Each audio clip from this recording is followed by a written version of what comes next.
कि एक पैसा एक अकल, दो पैसा दो अकल। किसी का काम रुक जाए तो वो सबसे बड़ा नालायक, और किसी का काम चल जाए तो उससे बड़ा होशियार कोई नहीं है। देखो भाई, मैंने तो यहाँ आटा वाटा सब बना लिया था और मैं रोटी बनाने लग रही थी। और यहाँ यह लड़की थोड़ी देर पहले मुझे नु क्या कर गई, मैं अभी आ रही, और यह क्या कर लाई देखो। ये लाए हैं, अभी देख रही लाए क्या। केक तो नहीं है, ये केक ही है। 1K subscriber. वाओ, खुशी हो रही भाई हमारे बच्चों को भी। कहते ये ना क्या कर रहे थे, मम्मी ब्लॉग वाला चैनल ना बनाओ, ये ब्लॉग वाला चैनल ना बनाओ, रहने दो आज। और आज ये मुझे सरप्राइज दे रहे, ये होता है भाई प्रिंसी। तो देखिए जी, ये सरप्राइज़ केक ले आए हैं बच्चे, और यहाँ पर ये मुनमुन इसमें मोमबत्ती लगा दी मुनमुन ने। हमें पता नहीं था मोमबत्ती लगानी है या नहीं, बर्थडे पे लगाते हैं या और ऐसे ओकेज़न पे भी लगा देते हैं। तो वैसे तो इस केक पर आप लोगों का ही अधिकार है, आप ही लोगों के कारण ये केक कट रहा है, और आप सबका नाम लेकर हम ये केक काट रहे हैं। और क्योंकि आप हमारी प्यारी सी यूट्यूब फैमिली, यदि आप ना होती तो ये केक हमें काटने को नहीं मिलता, और आप ही के नाम पर हम मुंह मीठा कर रहे हैं। और आप भी कर लीजिए, आप भी आ जाइए। तो देखिए बच्चों को खुशी हुई आज। पहले तो ये मुझे मना ही करते रहते थे कि मम्मी आप बेकार लग रहे हो इसमें। तो जब कुछ चीज़ पॉजिटिव सामने आती है तो बच्चों को भी लगता है कि माँ बाप की खुशी में शामिल होना चाहिए, इसलिए ये लेकर आए। मैंने इनको बिल्कुल भी नहीं बोला था, मैंने तो बोला ही नहीं था कि कुछ करना है या नहीं करना है। लेकिन ये है कि हमारे लिए काफ़ी बड़ी खुशी है, ये अभी नज़र नहीं आ रही, लेकिन हमें बहुत बड़ी खुशी मिली 1K सब्सक्राइबर की, जिसकी मुझे उम्मीद नहीं लग रही थी। प्यारे व्यूअर्स को बहुत बहुत बहुत धन्यवाद, यूट्यूब फैमिली को, प्यारी सी यूट्यूब फैमिली को बहुत धन्यवाद। और आप सब भी सब धन्यवाद बोल दो, ऐसे ही प्यार बनाए। Hello everyone, welcome back to my new vlog. ये साबुन है भाई, ये स्कॉच राइट, ये एसिड है। तो भाई आप सबका स्वागत है, और आप सब बताइए कैसे हैं। आई होप कि आप सब अच्छे होंगे, स्वस्थ होंगे, मस्त होंगे। हम जा रहे हैं अपने मिशन पे, जो हमने अधूरा छोड़ा हुआ है, हम ऊपर जा रहे हैं। बाकी की साफ़ सफाई जो रह गई थी वो करने जा रहे हैं। और ये नेक्स्ट डे हो गया है, जो आपने सेलिब्रेशन देखा था छोटा सा, वो था शाम का, कल का ही, मतलब जो कल की वीडियो आपको मिली वो फिर शाम का था। और ये है नेक्स्ट डे, थर्सडे है आज, और तारीख है आज 6। हाँ जी, आज 6 अप्रैल है। तो ये है आज का दिन। चलिए सनी जी, चलो चलो। सबसे पहले बाथरूम में लग जाते हैं। क्या करोगे, मेरे हिसाब से ये तेजाब ना डाल दो जहाँ जहाँ ज़्यादा वो करना है। तो जी देखिए, यहाँ पर हम आ गए हैं ये एसिड की बोतल लेके। एसिड की बोतल इसलिए लेके आए हैं ये कि ये जो तेजाब होता है ये बहुत मतलब जल्दी से साफ़ करता है। जिद्दी दाग जो होते हैं उन्हें ये साफ़ करता है, जो हर पिक के बस का नहीं होता, वो इसके बस का होता है, इसलिए ये लेकर आए हैं। तो इसमें हम लग गए हैं सफाई में, दोनों, मैं और सैनी जी। ड्यूटी जाने से पहले कर रहे हैं ये, उसके बाद ड्यूटी जाना है इनको, जितना भी होगा उतना करेंगे। और देखिए सफाई तो ये चली रही है, और मैं आपको ये सफाई करते करते, इधर सफाई चल रही है, इधर मैं आपको बता देती हूँ। आप में से कई लोगों ने पूछा है कई बार कि आपके कितने बच्चे हैं। जो नए सब्सक्राइबर्स हैं उनको कन्फ्यूजन हो जाता है हमारे घर में कई सारे बच्चों को देखकर, क्योंकि हमारे घर में कई बच्चे रहते हैं, 4 बच्चे रहते हैं, 2 बड़े हैं 2 छोटे हैं। तो ये है, और 7 लोग हम रहते हैं घर में। मैं हूँ, सैनी जी हैं, 2 मेरी बेटियां हैं, 4 तो हम हो गए। एक कान्हा है, एक कान्हा के पापा हैं, यानी कि मेरा देवर और देवर का बेटा, तो 6 हो गए। और 7वां है मेरी नंद का बेटा। तो इस तरह से है, और मैं बताती हूँ आपको कौन बच्चा क्या कर रहा है। तो मेरी तो 2 बेटियाँ हैं, प्रिंसी और मुनमुन। आयुषी और वेदांशी है उनका डॉक्यूमेंट्री नेम। तो प्रिंसी जो है वो ला कर रही है, और मुनमुन जो है वो 9th में आई है इस बार। तो ये 2 बेटियां हैं मेरी तो बस। और कान्हा है, देवर का बेटा है, वो 2nd में है। वो हमारे पास इसलिए रहता है, हमें उसे यहाँ रख के पढ़ाना है। गांव में हमने वो छोड़ा नहीं कि गांव में अच्छी पढ़ाई नहीं है और माहौल भी ठीक नहीं है, तो वो हमने अपने पास रखा हुआ है। और नंद का बेटा जो है टीनू है, जो यंग लड़का रहता है हमारे यहाँ, वो जॉब करता है और बीटेक उसने किया हुआ है और अभी उसका प्रमोशन हुआ है। अभी वो मैनेजर हुआ है अपनी कंपनी में। पहले वो एम्प्लॉय था वहाँ पर, अभी भी एम्प्लॉय है लेकिन मैनेजर है। तो ये है जी हम सबका परिचय। सैनी जी प्राइवेट जॉब करते हैं और संदीप भी प्राइवेट जॉब करता है, जो मेरा देवर है। और मैं बाय प्रोफेशन एक एडवोकेट हूँ और एडवोकेट के अलावा मैं कवित्री भी हूँ।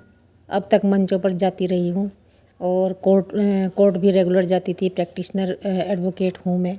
लेकिन 1-2 साल से क्या है कि मैं बिल्कुल घर में बैठी हुई हूँ। मेरी तबीयत ख़राब थी। अभी 3 महीना पहले मेरी सर्जरी हुई है। तो आपने बेल्ट लगाए हुए मुझे देखा होगा। 6 महीने तक मुझे बेल्ट लगानी है। तो सर्जरी हुई है मेरी और उस सर्जरी के कारण मुझे काफ़ी प्रॉब्लम हो रही है, जो मेरे सभी कामों में बाधक है इस समय बहुत ज़्यादा। मेरे मार्ग अवरुद्ध कर रखे हैं हर तरह के। तो एडवोकेट तो मैं हूँ ही, लेकिन जो मेरा ये कवित्री वाला एक पार्ट था वो मुझे सबसे ज़्यादा प्रिय था, जिसका छूटने का मुझे सबसे ज़्यादा मलाल है। मैं मतलब मंचीय कवित्री थी, मंचों पर लगातार जा रही थी और बहुत अच्छी पहचान मेरी बन रही थी।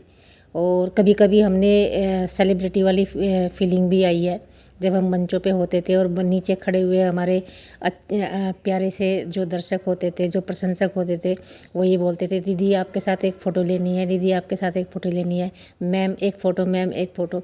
तो वो सेलिब्रिटी वाली जो फीलिंग है ना, वो भी हमने महसूस की है। ऐसी बात नहीं है। आजकल तो लोग क्या है कि थोड़े से यूट्यूबर बन जाते हैं, थोड़े बड़े यूट्यूबर बन जाते हैं तो वीआईपी महसूस करने लगते हैं वो। लेकिन हमने तो ये फीलिंग पहले से ही ले रखी है और कभी भी मुझ में ज़रा सा भी, इतना सा भी मतलब आया ही नहीं कभी भी कि हाँ मैं कहाँ हूँ और ये लोग नीचे खड़े हुए मुझे बुला रहे हैं। और मैं सारे काम छोड़ के उनके बीच में चली जाती थी और जो फ़ोटो लेना है फ़ोटो लेते थे, जो जिससे जो बात करनी है वो बात करते थे। और फिर सब के सब कहते थे कि दीदी आप तो लगती ही नहीं होगी, इतने बड़े बड़े मंचों पे जाती हो, इतने बड़े बड़े लोगों के बीच में बैठती हो। तो भाई ये है मेरी अपनी जो एक इमेज है और जो मेरा नेचर है, ये कभी भी नहीं बदलेगा। बहुत लोगों को पता है मेरे नेचर का कि सुरेखा में कभी घमंड नहीं आया। तो मुझे हैरानी होती है कि यूट्यूब, खासकर यूट्यूब ने लोगों को ऐसा बना दिया है कि जैसे ही किसी का चैनल थोड़ा सा ग्रो होता है तो वो लोग सच में बहुत वीआईपी फील करने लगते हैं। दूसरों को मतलब दिखा देते हैं कि हम वीआईपी हैं और तुम आम इंसान हो। चलिए कोई बात नहीं, अपना अपना नेचर है, जैसा किसी का नेचर है वो तो वैसा ही रहेगा। लेकिन इस दुनिया में ये बात तो बहुत बहुत बहुत ज़्यादा मतलब मैंने महसूस कर ली। और मैंने तो महसूस क्या कर ली, मेरे तो सामने आ गई है कि 1 पैसा 1 अकल, 2 पैसा 2 अकल। किसी का काम रुक जाए तो वो सबसे बड़ा नालायक, और किसी का काम चल जाए तो उससे बड़ा होशियार कोई नहीं है। लेकिन मैं ये कहती हूँ कि ये समय का चक्र है, इसमें भगवान श्री राम भी फंस गए थे। हम तो आम इंसान हैं। ये घूम के सबके ऊपर आता है, सबके ऊपर आता है। ये समय के चक्र से कोई नहीं बच पाया। तो देखिए जब नसीब साथ में होता है ना तो सारी चीज़ें सीधी सीधी होनी शुरू हो जाती हैं। और जब नसीब साथ नहीं देता तो सारी चीज़ें उल्टी होनी शुरू हो जाती हैं, कुछ भी सही नहीं होता। मैं ये 3-4 साल से महसूस कर रही हूँ। कुछ भी करें, कितनी भी मेहनत करें, रात दिन करें, लेकिन उसका पॉजिटिव परिणाम कहीं पर नज़र नहीं आता बिल्कुल भी। हम बहुत करते हैं, रात दिन मेहनत करते हैं, हमें 0 परिणाम मिलता है। लोग थोड़ी सी मेहनत करते हैं, उन्हें बहुत सारा पॉजिटिव चीज़ मिल जाती है। तो ये नसीब का ही तो खेल है। इसमें कोई ये कैसे कह सकता है कि भाई तुमने ये नहीं किया और हमने ये किया, ऐसा नहीं होता। इसमें नसीब का खेल ज़रूर है, कहीं ना कहीं क्या बहुत सारा है, 99% है। मैं तो ये कह सकती हूँ। मैंने इन 3-4 सालों में ये सब कुछ देख लिया। मैं जब से मेरे दोनों फील्ड छूटे हैं, ये पोइट्री वाला भी और मेरा अधिवक्ता वाला भी, तब से मैंने ये महसूस किया। और सच में भाई हम तो बिल्कुल मूर्ख हैं, पागल हैं।